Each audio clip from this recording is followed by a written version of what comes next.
They claim that our eyes will just be created a slightly different from what they are. We talk, we see things that are normal.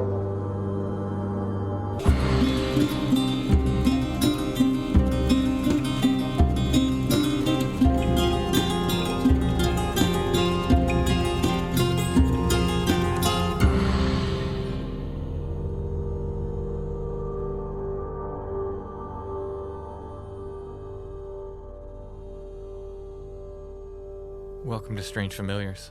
Allison. Yes. You're late! I am late. Well, you're late, actually. Yeah, that's put in there just in case we're late. Not many people have figured out where that comes from. I'm not going to say where it came from. People can figure it out or not. I've told a few people. It's someone saying you're late. Because we were like, what is that? What does that sound? You're late! But we may or may not be late. I don't know. I'm still working on the podcast as we're recording this. I'm still editing, so it might be on time. You're the kid who says to the teacher, can I please have like just a half day more, please? It's Schrodinger's podcast right now. Yeah. Will it be on time or will it not? I don't know. It's going to be a long night for me either way. On tonight's show, I'm going to be talking to Allie. Not you, Allie. I know not many people call me Allie. I know, it's very rare. But another Allie. And she has this group of encounters that occur on her property. And these are probably my favorite things to look into in the paranormal. If you hear noise in the background, it's the bunny, by the way. She's decided now is the time to rearrange her house. Sometimes you get a second wind. These paranormal properties, as I call them, they're so fascinating to me because, you know, it tends to start with one thing, like a ghost or a haunting or a Bigfoot. Like it'll start with one thing. And then all of a sudden people start seeing other things. And other things are happening around these properties. I just find it so fascinating because people are living with this stuff and they're seeing these like living in a graveyard. Yeah, they're seeing these weird lights and these weird things and having all this weird stuff happen all the time. And they don't really usually disclose that when you buy properties. No, I think they're supposed to. Remember, we had that real estate guy on a bunch of episodes back, but yeah. he was saying that's like, you're technically supposed to disclose that now. And who would do that? I don't know. You know, sometimes it's a buying point. There was a property, somebody had sent me a listing for a property that was like, we have Bigfoot on this property. They were using it as the selling point for like, if you're into Bigfoot, you want to be here kind of thing. Wow, that's an unusual tag. Yeah. I mean, it's like, it's a niche market. But Allie's got stories of these things that she calls crawlers, which sound like that might be the new name for them. I think people were calling them rakes a few years back. She had a ghost in plaid, didn't know about Flannel Man. Just started describing this ghost, says he wears a plaid flannel shirt. They assumed it was the great-grandfather of her husband or something like that because their families had the property for a long time. Maybe it is, but it's pretty interesting he's wearing a flannel shirt. Is it possible that some ghosts just become flannel men? Like, sure. You could take a job. Like, I mean, it really seems shitty if you have to take a job after you die. Like, I don't like that idea, but... Who knows? Like an eternal job. But it's certainly interesting. The ghost she describes, and they've seen several times, it's wearing a flannel shirt. She's got mystery lights, voices that mimic hers and other people's voices, tree structures. She tells this goblin story and more. It's really interesting stuff. So we'll get to that in a second. I do want to put this out there that, as I said, I love these stories of paranormal properties. So if you live at a place like this, if you're living in a place where these weird things are happening, please get in contact with me. strangefamiliarspodcast@gmail.com. I'd love to talk to you. If you're amenable to it and we're able to do it, we'll come to your property. You know, we just went to Indiana for the same reason. We love doing it. We love investigating this stuff. We love documenting it when we can. What if you just have a hole in your backyard where you put stuff? Will you come and visit that? I kind of live. I live in such a situation. Digging holes, you know, it can lead to paranormal stuff. That's true. So far, it's just left. It has not led to that for me. Well, you didn't dig the hole. It was a pre-existing hole, which you have decided to fill. It was a familial hole. Random chunk. We do have some openings for other guests as well right now. Again, looking for encounters with creatures. We're looking for ghosts. We're looking for UFO, especially abduction stories I'm very interested in. There is a hierarchy of things in your I like only because there's certain things I think they are it's more of a rarity issue, right? Like there's some things that you hear of more often than others. Yeah. I mean, look, I think many people have seen weird lights, and I love those stories, but it's nice if you have something else to accompany that. Like if you see weird lights plus, later on a twofer of some you sort. saw a creature or you saw a UFO, and then later on, you think you had this experience with grays or something. It just makes for better podcast content. I'm interested in it all. Like, I'll talk to anybody about any of this stuff, but I do have to think about the narrative kind of for the podcast. So if you have a story and you'd like to share it with us, again, it's strangefamiliarspodcast@gmail.com. Email us. I know there's a ton of people that have emailed me before that I've replied to, some that I maybe haven't replied to, and you've sent your stories in. I haven't forgotten you. I'm horrible at email, and there's a lot of it to keep up with. So just send me an email reminder. Say, hey, I thought we were going to talk or something like that. I never mind reminders. I love reminders. And I'll try to get you on the schedule. I'm sorry about my bad email. Who loves email, though? Like, who loves to get up in the morning and look and see, like, 60 things they need to deal with beyond all the regular things? Like, I don't think anybody faults anybody for that, right? I kind of like email. I don't like my inability to keep up with email. Yeah. And then I feel bad, and then it becomes this whole cycle. But I don't mind. I don't mind it. In any case, strangefamiliarspodcast@gmail.com. Before we get to Allie's story, I want to thank our patrons. Thank you so much, patrons. Thank you for all you do. We could not do Strange Familiars without your help. If you like what we do and you'd like to get extra content besides, you can become a patron at Patreon. It's patreon.com/strangefamiliars. All of our patrons get commercial-free versions of the weekly episodes, plus full extra episodes every month. We do at least one. Sometimes we do more than that. Again, it's patreon.com/strangefamiliars. There's also a program on Apple Podcasts. It's called Patron of the Strange. Apple Podcast subscribers can get the weekly commercial-free shows as well as the extra episodes every month. So thank you wherever you're supporting us. All right, let's go ahead and hear my talk with Allie.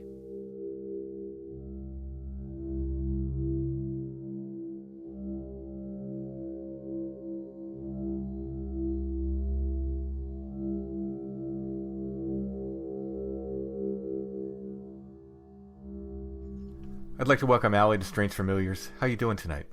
I'm doing good. How are you? I'm doing all right. Awesome. So you contacted me after hearing the Witch Digger show, In the Shadow of the Witch Diggers.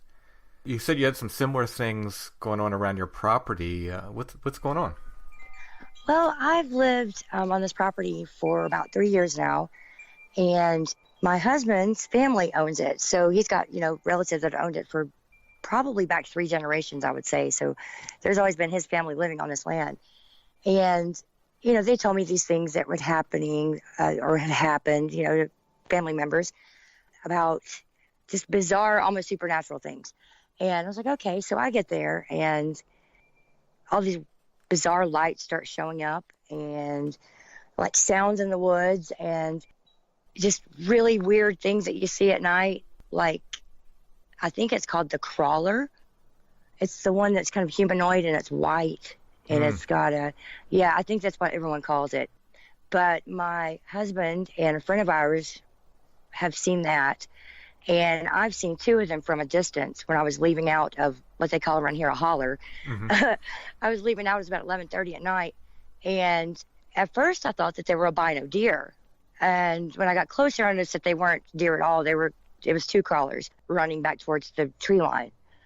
And just weird things like that. I see weird tracks, like Bigfoot tracks. And I don't know if that's what it is, but that's what I'm going to call it because it's not bear. It's not like a big cat. It's not a person because, like I said, his family owns it. And, like, nobody really goes in the woods except for me and my husband. So we're the only people that travel around out there, And just weird sounds, the lights, just all kinds of strange things have happened. So as comfortable as you are, and obviously, you don't want to give away exactly where you live, but generally, where is this? Yeah, it's in East Tennessee, like on the Virginia and Tennessee border. Okay. Yeah, it's right in the Appalachian Mountains, like in the southern part, where there's a lot of like old, weird, superstitious lore around here anyway, you know? Sure. And I live at the foot of what they call Bays Mountain. And that's actually like a nature reserve now, but that's where I live. And I'm not really ever been very superstitious, but I've always had, I guess, encounters with things that can't be explained really by science or anything else. You know, ever since I was a little kid, I've been sensitive to things, and being out here on my husband's property, I guess maybe things recognize that. So it's kind of more prevalent now that I'm there. That's what everybody says. I don't know, but I see spirits down there. And the one that I see the most supposedly is my mother-in-law's great-grandpa. The way I described it, I've never seen the man, never seen pictures of him, but they were like, yeah, we think I can't remember his name right now, but I've seen him several times. I'm not, I don't know, a psychic or anything. You know, it's just, I don't know, I just see things that other people can't sometimes, I guess. No, I mean, I totally get that. That's, you know, I've talked to enough people on the show where it's a thing, you know, it definitely happens. Yeah, it really is. And, you know, it's like, it seems so surreal that sometimes I don't know if I should believe my own ears and eyes, you know?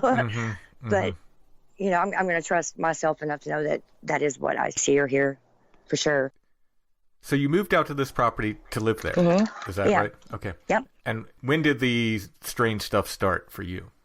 Almost immediately.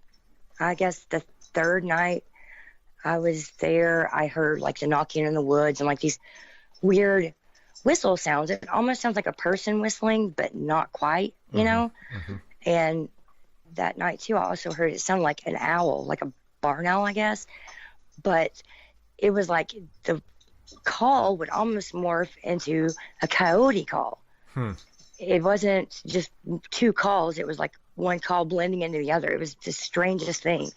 And it just sounds fake. It just doesn't sound real. And I don't know what it could be. I have no idea. But those strange calls started like immediately, pretty much. And is that the kind of stuff that your husband's family was reporting there before? Yes. Yeah, things like that. I think it was the great-grandma had seen like a coffin floating down the road or in the field. I mean, I'm sorry, in the field. And it wasn't like 2 or 3 weeks later, someone in the family died. I think it was an aunt had died. And there's like, it sounds like there's a gravel, like kind of parking lot a little bit, because right in front of the house is a church. I guess it would be his great-granddad built. And he was a preacher there, and the church is still there. It's like a log cabin church. There's like a little gravel parking lot beside of it. And you'll hear cars pull in the driveway and hear car doors shut, and there won't be a soul out there. That's one of the things they told me about, and I experienced that too. It's just very strange. Like, where we live is a dead end, only family on this piece of property, and the closest neighbor, I would say, is probably a mile down the road. So, you know, it's not like it's just echoing from somewhere else. It's just really, really strange. Right. Well, anomalous car door slams are absolutely a thing, and I've actually even... Is it? Yeah. I've recorded that sound in the middle of the woods, like 3 miles into the woods. My investigation partner and I, Chad, heard a car door slam. But it's not just us. I mean, other paranormal people have reported it all over the place. Like, wow, I didn't know that. That's wild. Yeah, and I've heard vehicles approaching in that place, that ghost town that we went to, Pandemonium.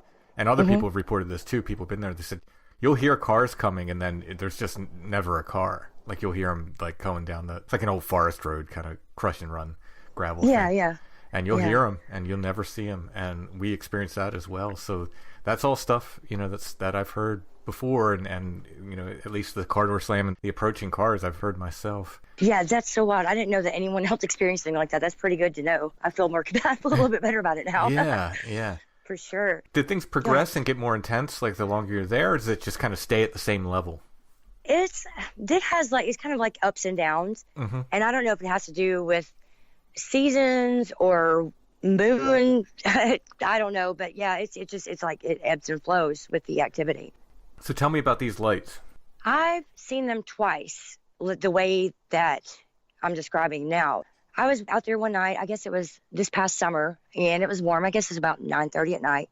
And I was just out, you know, walking and listening to the sounds of the forest and everything. And I look up, and I thought that this light was so bright, I thought it was the moon coming through the trees. And it's like, well, no, because, like, you know, there would be no way, because it was like in front of the mountain, not above it, you know? And then I was thinking, maybe it is a moon. So I walked all the way down the road to see if I could see like the moon at all, because there's a bunch of trees. I had to actually walk out a little bit to actually be able to see the whole sky. And the moon was to the, I guess, east of where I was at. And so I walked by down, I was like, it's not the moon. And it had moved from where it was before. And I'm like, okay, I'm going to take pictures of this, because it was so bright. It looked like, someone had headlights just shining through the trees. And I was like, this can't be, nobody's up there. It's just a light that's kind of barely moving and pulsing.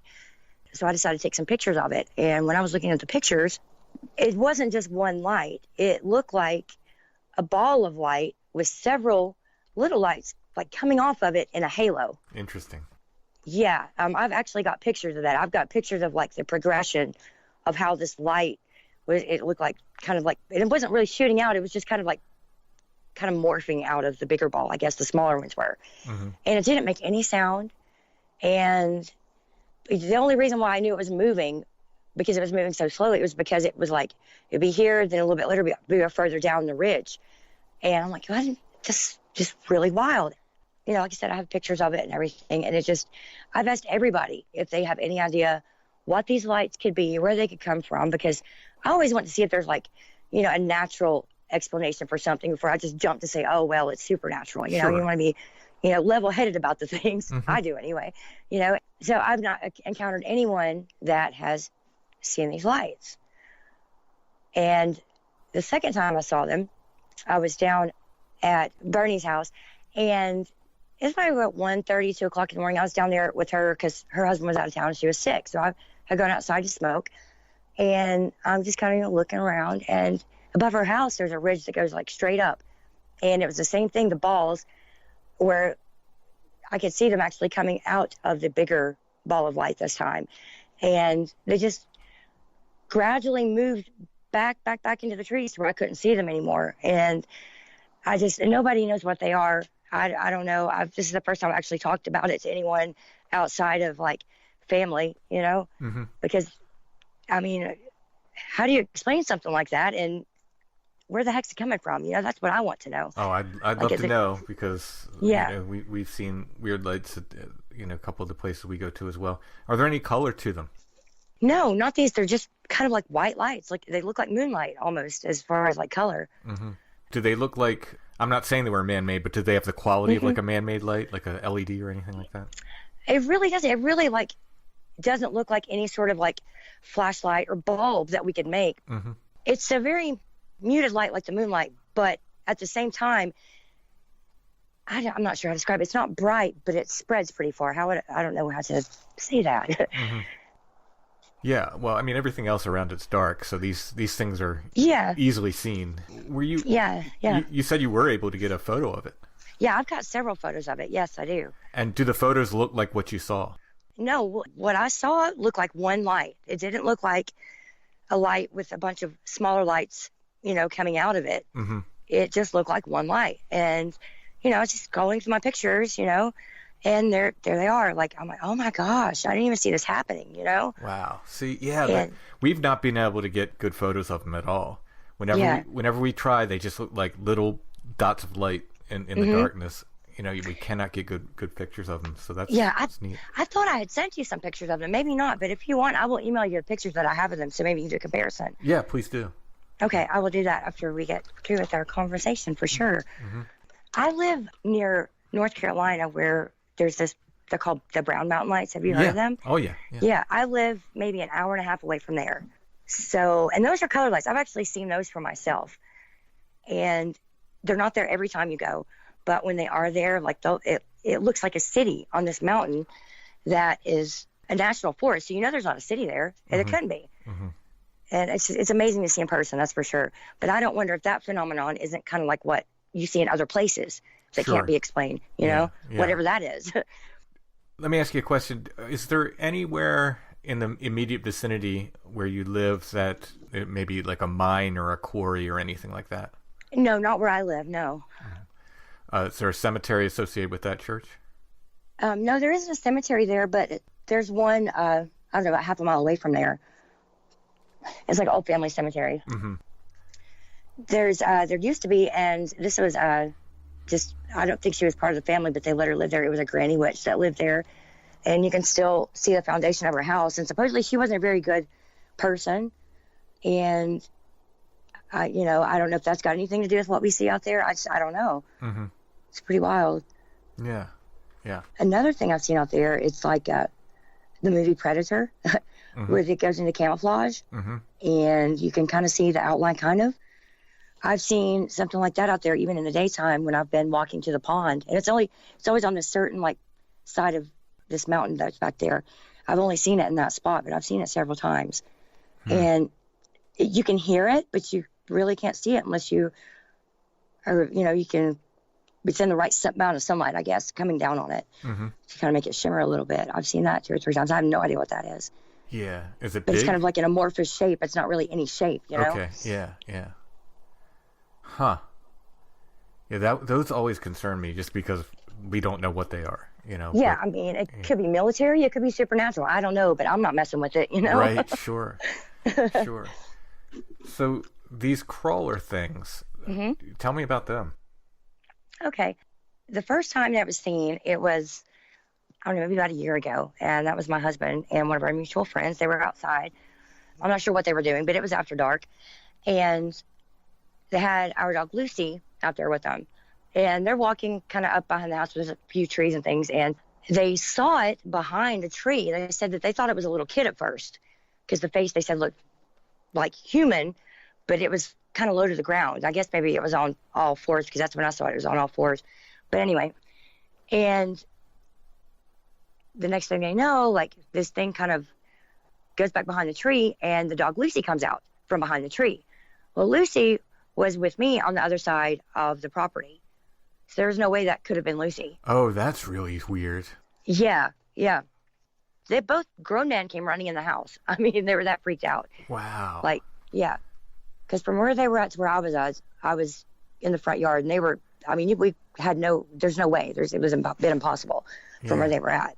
Whenever I saw it, like I said, I was leaving the house. It's probably about 11:30 at night. And as you're coming out of the holler, it goes down a hill and around the curve kind of at the same time. And there's a creek that goes by it. And in between the creek and the tree line, there's kind of like a little meadow place. And this is where I saw them. It was, one was kind of near the road. And at first I was like, split second thing, is that a rock? No, there's not a rock there. And then I see it running. And then the other one was closer to the woods. And when it saw the other one running, it started running. And I thought that they were albino deer. Yeah. But, seeing 2 albino deer at the same time is weird enough. Sure. Yeah.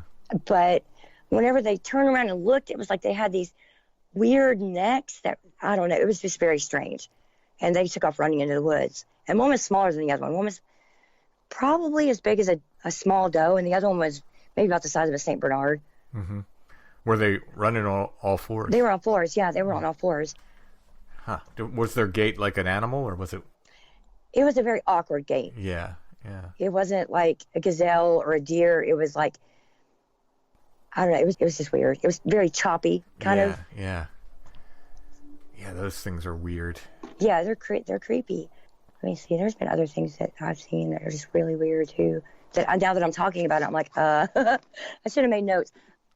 Oh yeah, I've heard something mimic my voice and other people's before too. I don't know what this is at all, but I've never seen anything associated with the voice that I hear. Mm-hmm. But I was at the pond, and there's a bunch of like tall weeds there and flowers and stuff. And I was just standing there just at night. I'm a night owl, so I'm out at night a lot anyway. And I hear from those long reed things a voice say, hello, like just like that. It sounded like a kid's voice almost. Mm-hmm. And there wasn't any movement or anything associated with it. And I was like, oh, okay. So I just went back in the house because I just kind of got a weird vibe after that. Sure, yeah. Yeah, I was like, time to go inside, There was another time I was in the house that nobody lives in, and I heard the same voice. It was the same as like, hello, just a little kid's voice. And I noped it right out of there too. Mm-hmm. And there's been times where I've sounded like my husband and his friend Trevor. It sounds like their voice is coming from further down the road than the house. Like it's kind of echoing down from, like they're walking from somewhere. I've heard that. I've also heard it sound like my mom or my sister, and they live 14 miles away, so I know it's not them out in the woods at night. And what's weird is even when I'm at my mom's house up here, like I said, about 14 miles away from where I live, I've heard the mimic thing. And just this past weekend, my sister and I were here, and her mom was gone. She came back. We thought we heard mom saying something in the kitchen, and we go in there. She wasn't home yet. It was about 10 minutes later she got home. And earlier that day, I had heard sound like my sister saying my name from far off inside the house. I thought maybe she's in a room needing me. And I go back there. I was like, hey, what you need? She said, what are you talking about? And I was like, well, I heard you call my name. But yeah, that was in the same day. And my mom and sister both heard what sounds like other family members too. And it's like at a whisper. But if someone's outside whispering, you can't hear them. So it's just very strange phenomenon too.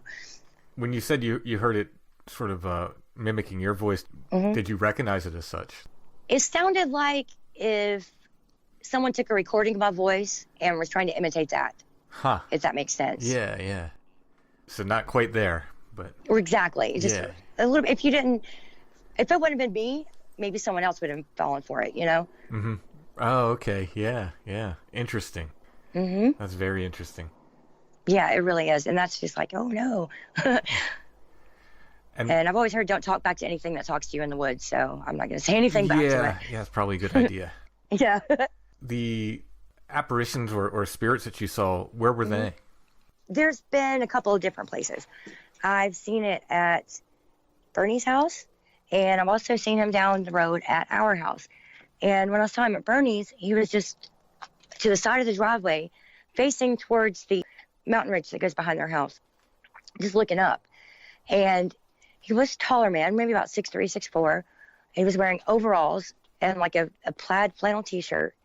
And that was really the most vivid of it. Like he was there. I said like maybe dark hair and glasses.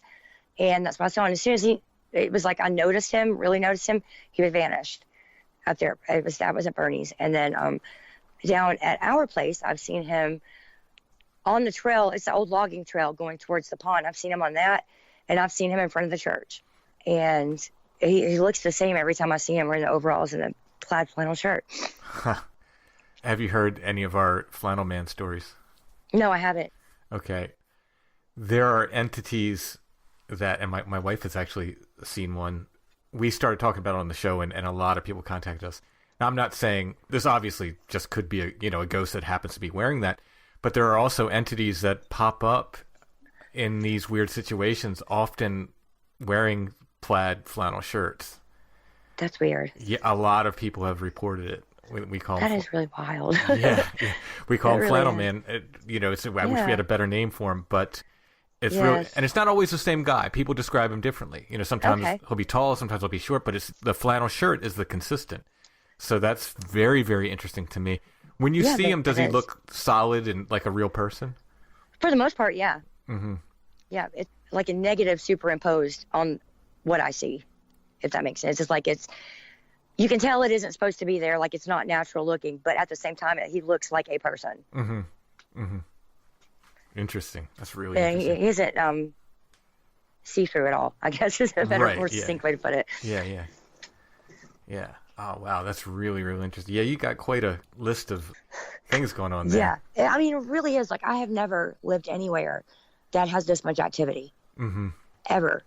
And I've lived in some places that, there was a house ghost or whatever, something like that, but never like this. Like, it is I don't know. I have no idea why it's so active. Mm-hmm. No idea why. Now, is it stressful just living with this? At first it was, but now that I know that there isn't going to be any harm from these entities, I'm like, they need to live someplace too, I guess. And I mean, I've never felt threatened, even by the creeper things. Mm-hmm. I've never felt threatened by. That's good. By that, I don't know if it is a threat, but I think it keeps its distance. Yeah, yeah. That's good because you got to live there. That's what I always say. Yeah, no doubt. Yeah. You're right about that. Yeah, you got to sleep at night. You got to live there. Yeah. Can't put your life on hold. Yeah, I don't know. Like, it's never a dull moment. Whenever it's being really active, those times it's just like okay. Yeah. And actually, my mother-in-law has a friend who has some old photographs of a supposed Bigfoot family that lived in the area where I live now. Oh, wow. And I don't know the legitimacy of the photo, but she showed it to me, and it was like 9 creatures standing, just having their photo made. And like I said, it's from a family friend that my mother-in-law knows. Wow. Has the pictures, and I would love to get a copy of them just to examine it myself, and be like, oh, wow. Yeah. But yeah, apparently it was a family of Bigfoot that lived around here. Oh, wow. So, and I guess the picture was like in the late 1800s, early 1900s is when it was taken. Mm-hmm. So if that's a real photo, I don't see why there still wouldn't be a family of them living there, maybe. Yeah, yeah.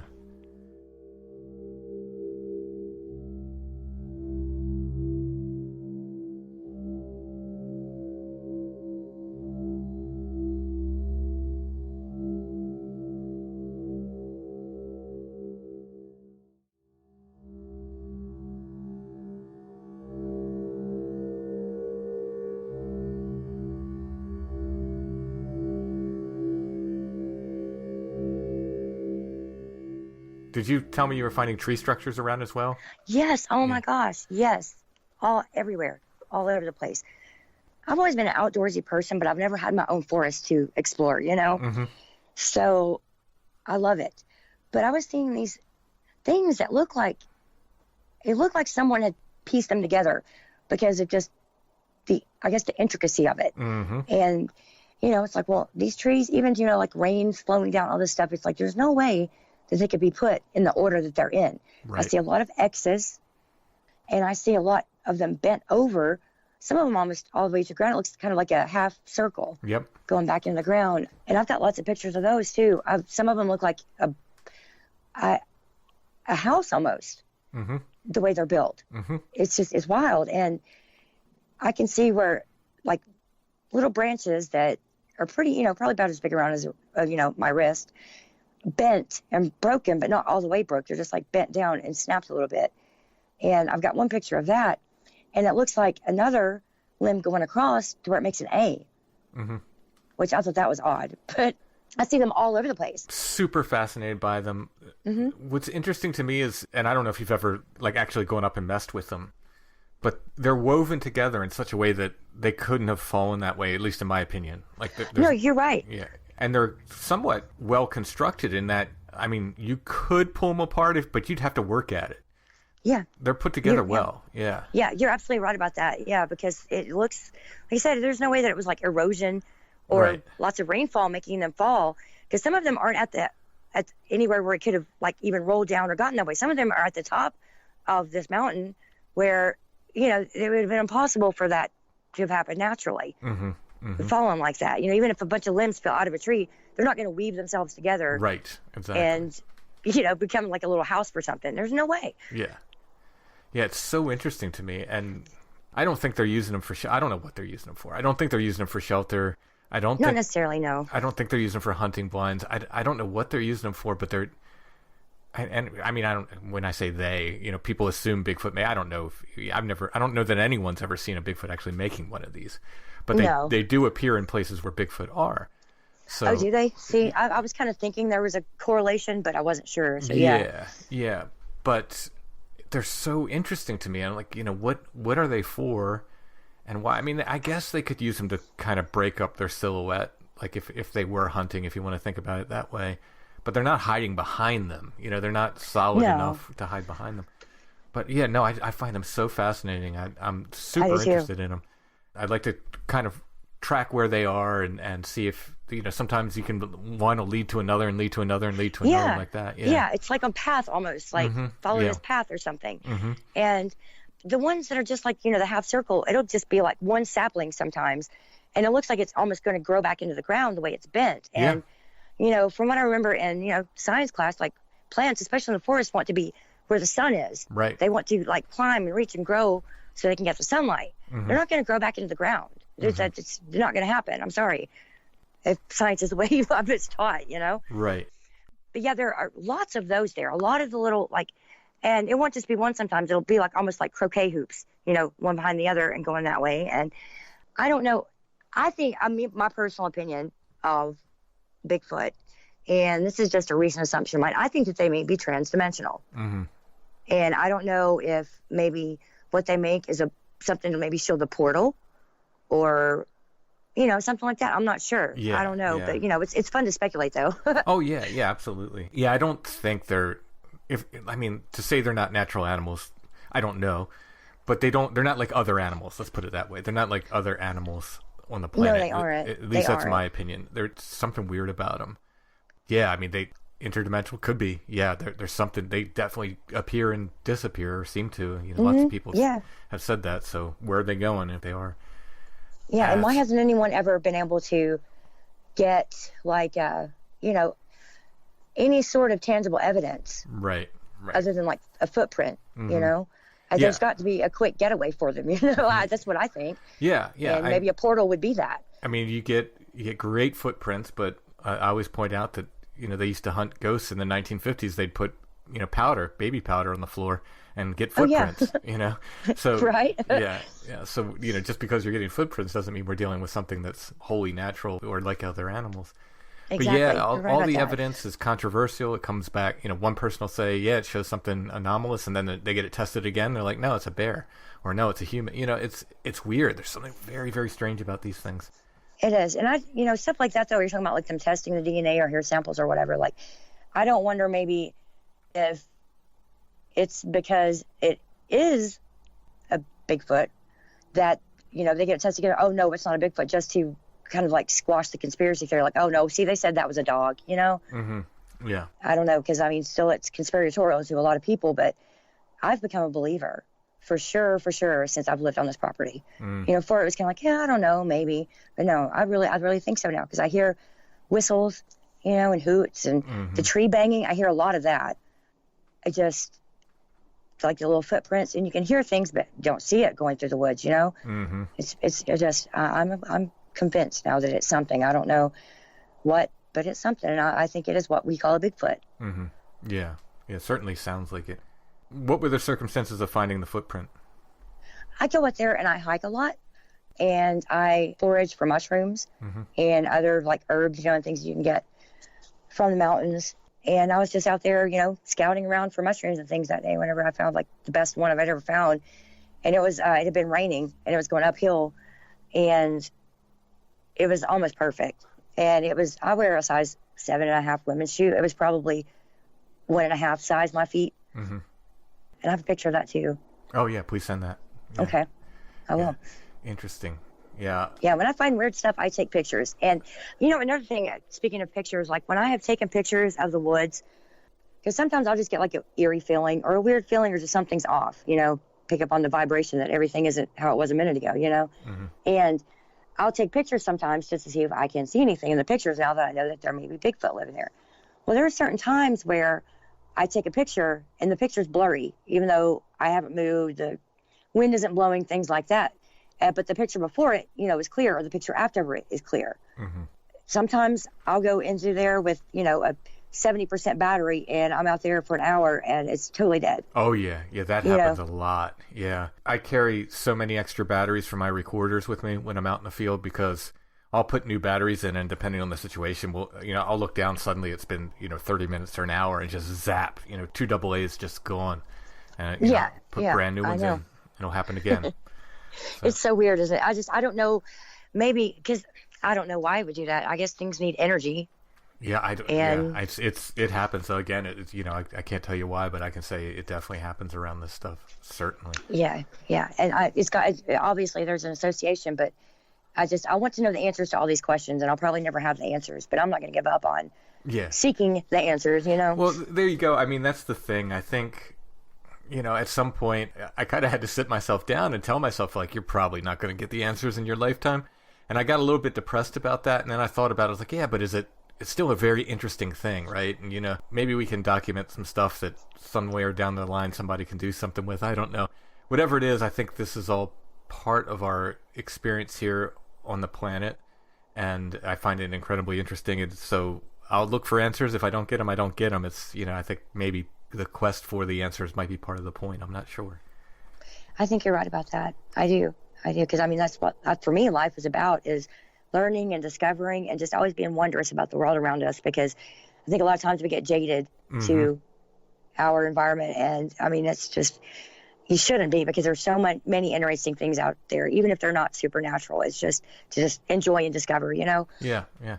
Well, I think that's part of what all this stuff is about. It's about tapping you on your shoulder and letting you know there's something more. You know, there's more. Absolutely. More out there. So, yeah, I think that's definitely a way to approach it. I think that's, you know, a healthy way to approach it. So yes, it is. You said you had stuff kind of throughout your life. Do you remember like the first thing that ever happened that you thought like, you know, this is weird or this is paranormal or anything like that? Yeah. The first time I remember having a paranormal thing happen to me, I don't know, maybe 4 or 5 years old. And my sister was maybe 6 or 8 months old. And I had a bunk bed, and she was in her crib that was kind of like, it was like an L, like one side was her crib, the other side of the L was my bed. Mm-hmm. And my bed, the head of it faced the doorway. And I got woke up by, it sounded like a hissing almost. It woke me up, and I looked, and in the doorway, it was like smoke, but smoke was popping out like in 3D, kind of like making these faces. And the faces were just, at the time I thought they were monsters. You know, I was a little kid. Sure, yeah. And they were saying stuff to me like, we're going to take your little sister and chew on her bones, and we're going to make you watch. And like I said, I was 4 or 5. Like, what 4 or 5-year-old has a mind like that on their own, you know? Yeah. And that was my first experience with something not of this world. And it made an impact. It really did. Like it. I guess so, yeah. It wasn't a dream, because I remember getting up and sitting in front of my sister's crib with my back up to it and rocking back and forth yelling for mom and dad, and they didn't hear me. Okay. That's another thing that was weird. Like they didn't hear me yelling for them. Yeah. Oh yeah. And because I didn't want to leave my sister, you know, I didn't want to have to run through the doorway either, honestly. Right. And it was just, and it happened quite a few times. Really? Yeah. And coming to find out, that place had some like demonic entities in it, because there was a woman that we went to church with, and her name was Rose, and she was psychic, and she came there and she had told my mom that there were like 3 demonic entities that were in the land. They weren't even in the house, they were in the land. And I didn't know this till I was like a grown person, that mom had someone come out there and, you know, kind of see what was going on, because I guess there may have been other stuff going on that I didn't notice as a child. You know. And we moved like not too long after that. But yeah, that was my first like encounter with the supernatural. So kind of got onto a crazy foot there, I think. Did you end up telling your parents about it? Yeah, I did. And they thought it was bad dreams. Okay. And of course, you know, like, it's just what you're going to think. Right. Most of the time, you know. There was another time, and my sister can vouch for this. We had our separate bedrooms, but because of like all the crazy stuff that happened, we would choose to sleep in the same bed together. You know, just we felt safer that way, you know. And we were little. I was like, I don't know, 5, 6, 7, 8, and she is 3.5 years younger than me. So I got woke up by our comforter being pulled off, and I thought it was my sister being a cover hog. You know, we were like, oh, give him back. Well, I look over, and there's this little. Okay, now it's a duende is the closest thing I can describe to what this thing was. Okay, which I just found out about duendes a few months ago. Is that what they're called? Little goblin things, yeah. Yeah, right. Goblin things, yeah. So that's kind of what it looked like. It had this little hat with a bell, a little vest, a little pair of pants, and these little like shoes that were tied with like some kind of string or rope or something. Well, this thing didn't know I was looking at it yet. Okay, it pulls itself up on the bed, sits on my sister's chest, puts its hands on its hip, and leans its face into my sister's face. And I gasped or something. I really don't remember what I did, but I made a sound, and it looked at me, made a squeaky sound, jumped off my sister on the bed, ran the little distance between she and I, jumped off the bed, ran towards the wall, and it was like a black line came up, opened up just enough for him to go in, and then it poof, went out of existence, like one of those old TVs turning off. Oh, wow. Yeah, and I mean, to this day, I know what his little toenails sounded like. Just, Wow. Yeah, you can hear his little feet flopping, going down into the portal. Wow. Huh. Yeah, my sister, like, she vouched for that. We ran into our parents' room after that. They thought we were having a bad dream. Okay. But, you know, we've talked about it. But a no, shared bad dream. Yeah, that was really weird. And my sister didn't see the part where I went into the portal because, like, from her perspective, she wouldn't have been able to see it for the dresser. Mm-hmm. If you had, like, a long dresser right beside where it zipped up. And, yeah, that was really weird, too. But she did see it sitting on her. Yeah, she did. Because when I guessed, wow. she woke up, she looked and, like, she turned white. It was, like, white. Wow. She looked at me and, like, it ran off. I mean, this happened in, like, a very short period of time. Yeah. Too. It wasn't, like a 5-minute thing. It was, like, a very short period of time. But it was enough to remember detail and know that I wasn't asleep because we ran straight. We both saw it, About how tall was this thing? Probably about 2.5 feet tall, maybe. Okay. Maybe. Because I have a little child's perspective on this. So, if it was on my sister's chest, maybe 2.5 feet tall. It wasn't very big. Right. Yeah. At all. Yeah. Huh. That's. I don't know if it's my energy, my vibration or anything, but I feel like things like that are attracted. It's not uncommon. Like when I started the podcast, I would get people that would tell me like, oh, I've had this stuff all my life. And at that time, and this is only, 5-6 years ago, something like that, it was almost considered like, oh, that doesn't happen. That maybe we can't believe those people. But the longer I do the podcast, the more I've come to talk to people. And I think it's more common than not, honestly, for people to have more than one thing happen. And I've talked to so many people like you who've just had this all their life. And it's going to be with them probably forever. I think you have a very healthy attitude towards it, so that's good. I liken it, I make sure to say it's like, I don't think anybody has superpowers, but I think, like, I can draw really well, right? And other people can't draw as well. They can practice and they can get better. So I think it might be like that. I think, like, I can draw well, you can see these things well. You know what I mean? I think it's something like that. That's what I think too. Yeah, I don't know. I think we all maybe have the ability to see through the veil, if you want, for lack of a better term. And some people, I think we all can, but some people like me, I'm open-minded to anything. I think that helps. I can't say that it's, definitively this or that. I don't know. Right. I think that helps. I just think it just comes more naturally to some people. That's the way it is, Yeah, I think so too. Yeah, it's just going to be that way. I've had some people tell me like, oh, nothing ever happens to me. And then you sit down and talk to them like, oh, I don't believe in that. No. And then, but then they're like, well, there was this one time when, they'll describe a UFO or something like, well, you can't say it doesn't happen to you then, Exactly. Yeah. Yeah, you did have something. I think by far most people have something. I've talked to enough people who've had just repeat things like, and they're like, well, yeah, it seems like everywhere I lived was haunted. And I'm like, well, maybe it's you, not in a bad way. Haunted. I'm not trying to upset me, but maybe you're the common denominator there. I think that's more along the lines of that. I think places can be haunted, but I mean, if I look at it, here's how I look at it: like it's residual energy.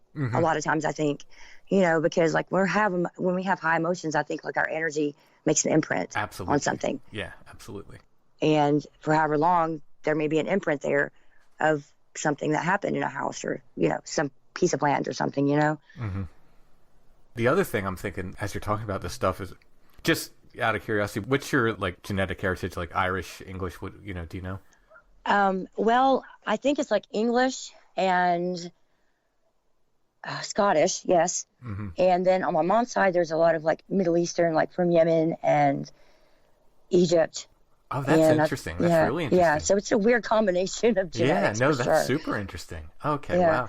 Yeah, because it almost sounds like some of the thing, like talking about they wanting to kidnap your sister and then seeing this little guy. It almost sounds like fae stuff, they would call it, But I mean, obviously, there's the equivalent in almost every culture. Certainly, the Middle Eastern cultures have, the jinn and stuff. Yeah, exactly, and that's kind of like what I think too, because it was just they were always wanting to get my sister, Yeah. Like the really like dark entities that would come to the place where she was a baby and I was small.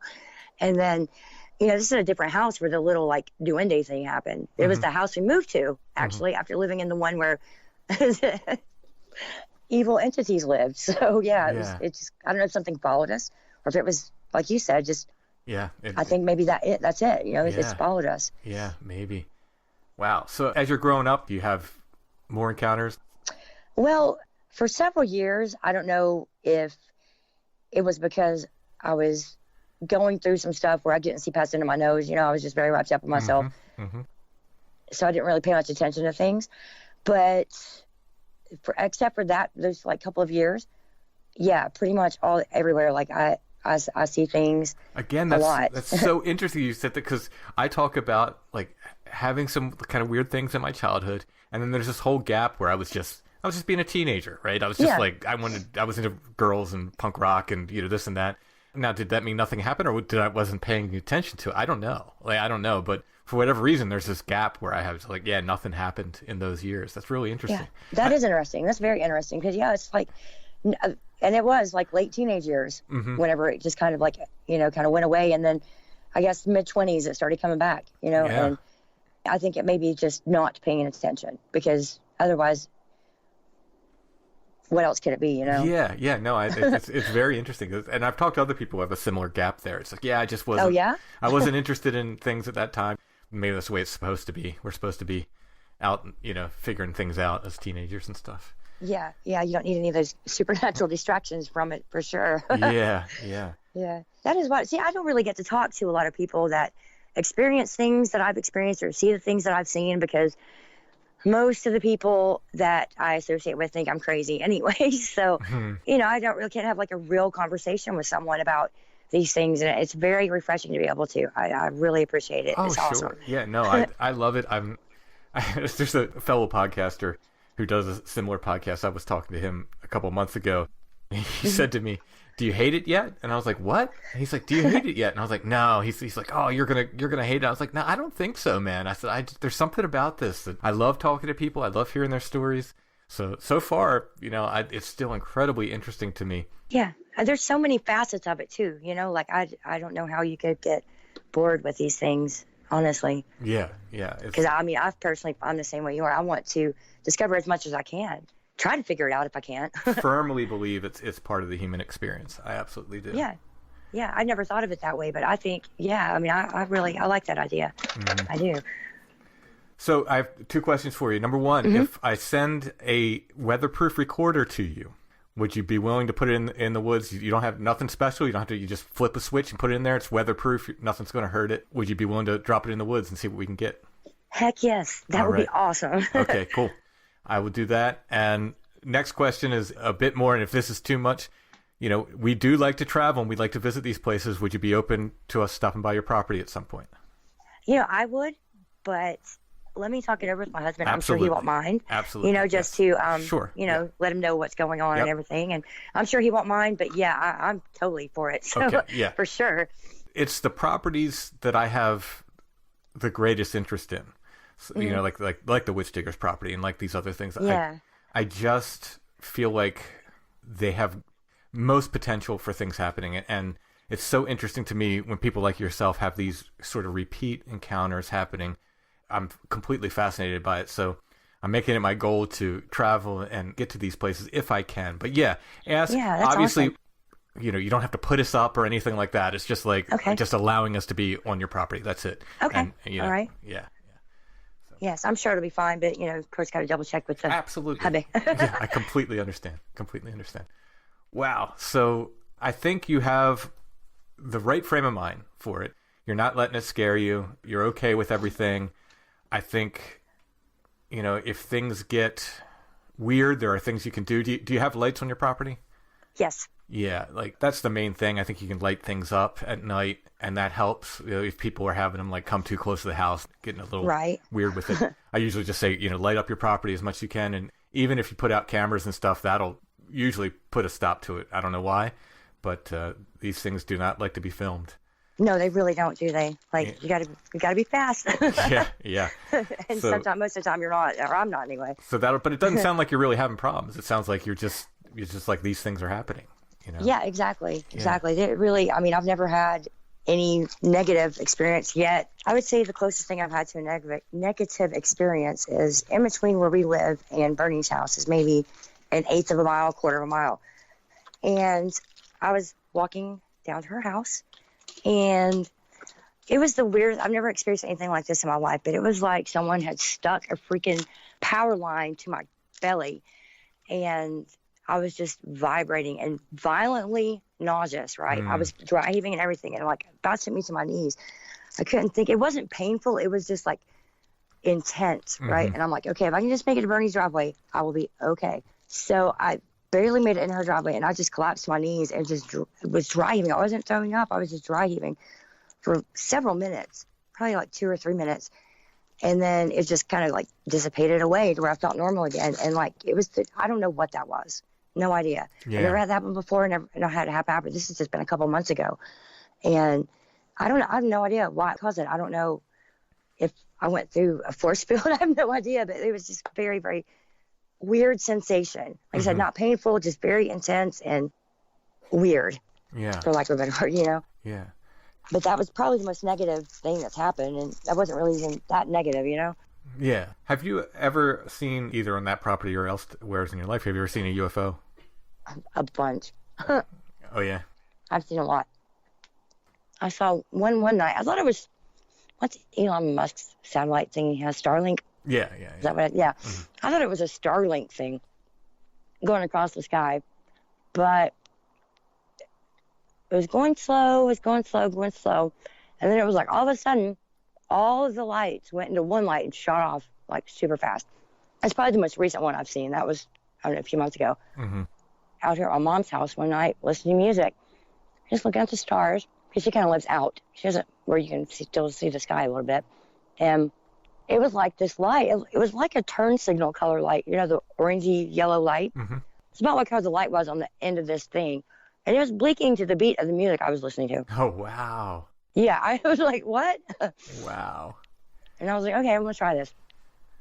I was like, if you can hear this music, blink to the beat again. Change the song. Blink, blink, blink, blink, blink. Okay, I changed the song again. It didn't blink to that one. But I changed to another song, and then it blinked in time with that. It was like 3 songs it blinked to. Wow. Yeah. And I was just like out here in the yard at my mom's house. Yeah, no, they're reactive like that. I mean, I've never had that, but I've talked to people who've said, like, you know, they basically said, hey, change colors, you know, and it'll change colors and stuff like that. Yeah, that is wild. You know, I'm going to get CE5 is what that Dr. Stephen Greer talks about. Yeah. Where you can pretty much just meditate and give these guys your coordinates, and where it's all telepathy and, you know, through your mind. Like, they can hear it, you know, beings can hear it from wherever they're at, wherever it may be, and they can come here.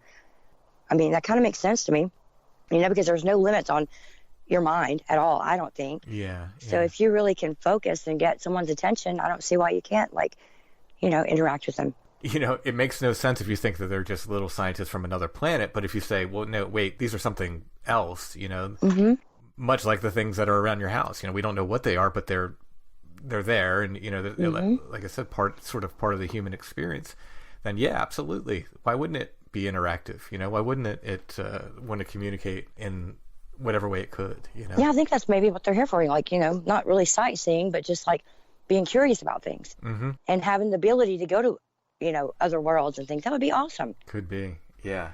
The other standard question I asked everybody is about sleep paralysis. Have you ever had that?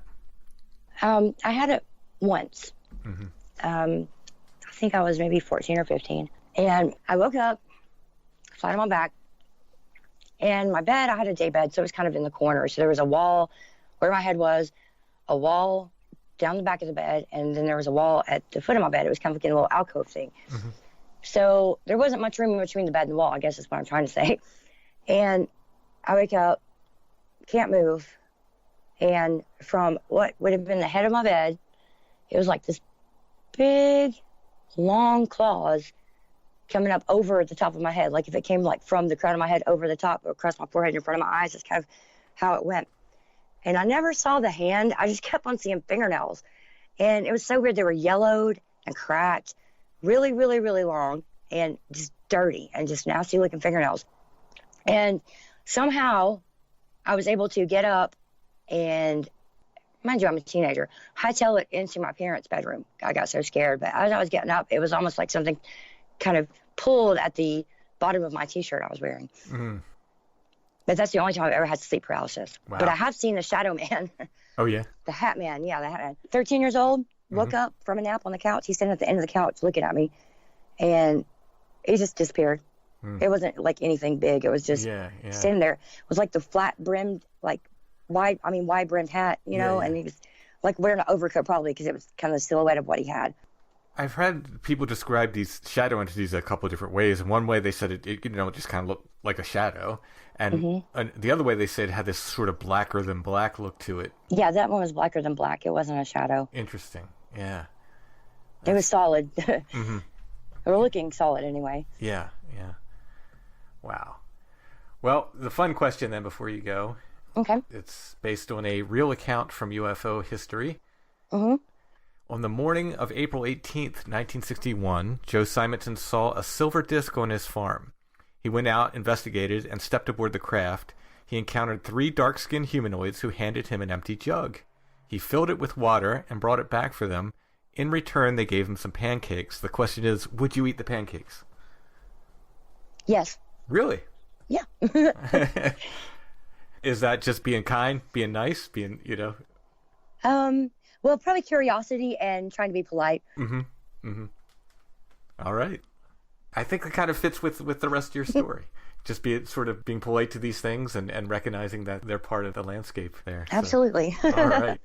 All right, Allie, thank you so much for sharing your stories. No problem. It was my pleasure. Thank you.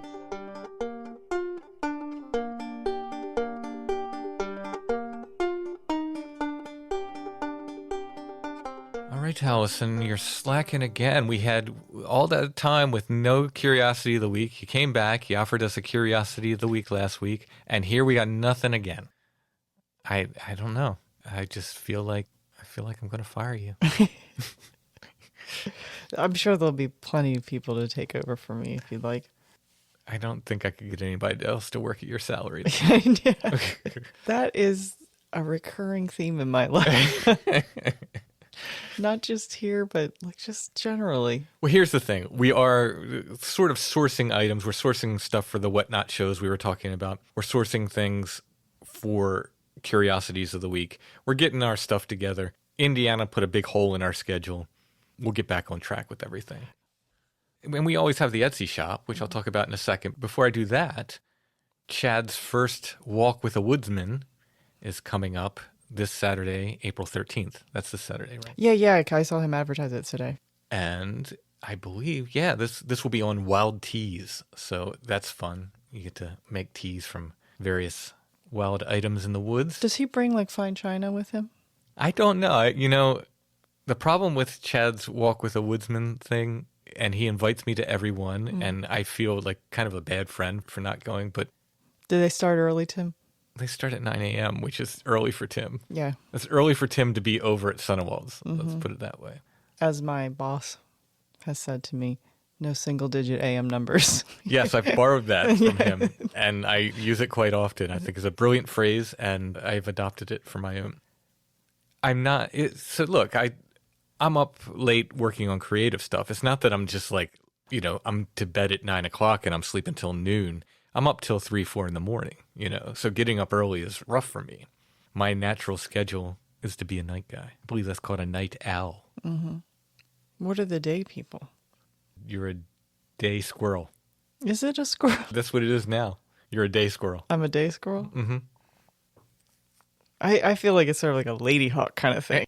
Like just as I'm going to bed, you're like, oh, I have the next 7 hours to work. So it's a night owl and a day hawk. Yeah. Keeping it in the avian family. I do like that. Yeah. In any case, Chad's walk with a woodsman, wilderness skills, and foraging. His first one of this season is this coming Saturday, April 13th. It is at Sunwald Natural Foods, which is over in Spring Grove, Pennsylvania. You can call them 717-225-3825 for more information. You never know. I might show up.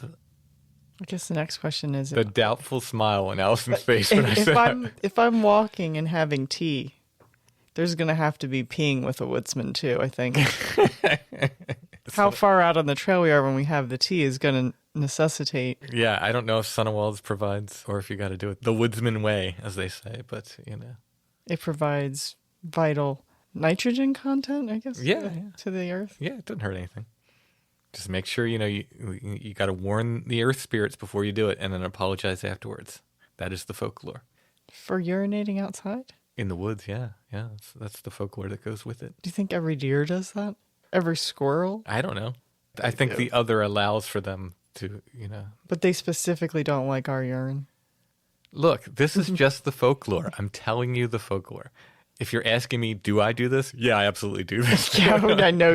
If you're saying it, you're already like, sorry for peeing. Absolutely. I warn them first and apologize. Was that in case they look? I'm going to warn you ahead of time.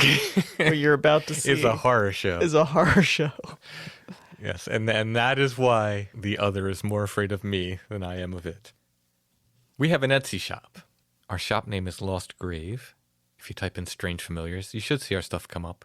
Over there at Etsy, we have books. All of my books are there. Those that are available, Apparitions is sold out. I do have a few more copies that I'm going to do remarks in, and we'll put them up there. And I think Riverbend has some copies as well. So there are a few copies of Apparitions around, but as far as in our Etsy shop, Apparitions is sold out. But all of my other books are there and available, and they come signed when you get them on Etsy. We have Strange Familiars t-shirts, patches. We still have some mugs left, stickers. Allison has some old photographs up there.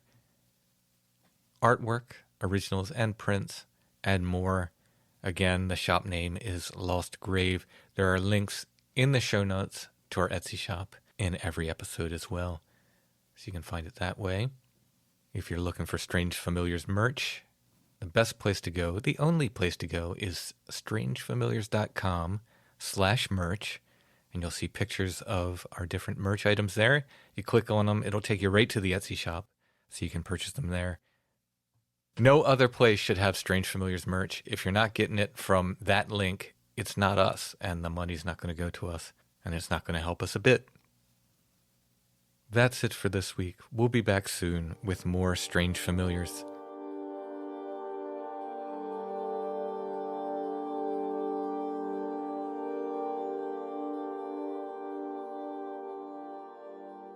Strange Familiars is a production of Dark Holler Arts. Intro and background music is by Stone Breath.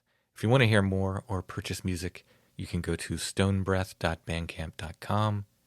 We're on Facebook, facebook.com/strangefamiliars. We're on Instagram @strangefamiliars, one word, no underscore. Please give us a follow there. You can find us anytime at strangefamiliars.com.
Step by step on the wine